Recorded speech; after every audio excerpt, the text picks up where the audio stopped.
হয়েছে তাদের তো ভালো, আর যাদের খারাপ হয়েছে তাদের কি আর বলবো, কপালই খারাপ। কারণ একটা সময় আমিও পরীক্ষা দিয়েছিলাম এসএসসিতে, আমিও ফেল করছিলাম, সেকেন্ড টাইম দিয়ে তাই পাস করেছি। আসলে কপালে অনেক কিছু থাকে।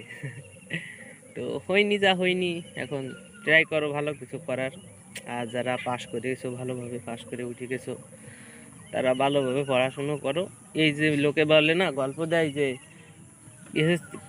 কলেজ প্রায় স্কুল কলেজটা স্কুলটা একটু কঠিন, তোমরা কলেজে ওঠো, কলেজে উঠলে মাত্র একখান খাতা, একখান বই নিয়ে গেলে না গেলে না গেলে হাতে একখান স্কেল ধরে নিয়ে গেলে।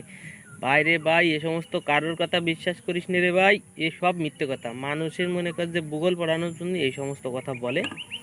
প্রকৃতপক্ষে পড়াশুনো হচ্ছে এখন কলেজে উঠি, তুমি এবার ফিউচার ঠিক হবে তোমার এখান থেকে।